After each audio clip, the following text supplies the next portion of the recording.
त्याचा चेहरा आहे देखील चेहरा आहे चला माझ्या ब्लॉग मध्ये तुमचं स्वागत आहे. तर आम्ही धुनी शेकत आहोत. ही आहे माझी मम्मी, ही आहे माझी मावशी. दिसत नाहीये फक्त बाकी काही नाहीये. हे बघा दिसू शकते तुम्हाला.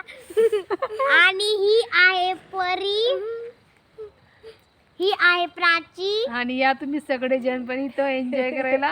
हा तुम्ही पण या इथं एन्जॉय करायला. बटाटे शिजवायला दाखव ना इथं बटाटे टाकले आणि नाहर बरे पण टाकले शेकायला. हे थोड्या वेळात शेकून मग आम्ही तुम्हाला खाताना दाखवतो. या तुम्ही पण खायला. या तुम्ही पण खायला. आता फक्त 5 मिनिटात आपलं बस ना कितना होऊन जाणार आहे. 5 मिनिटात फक्त आपलं होऊन जाणार आहे. तर आपण एक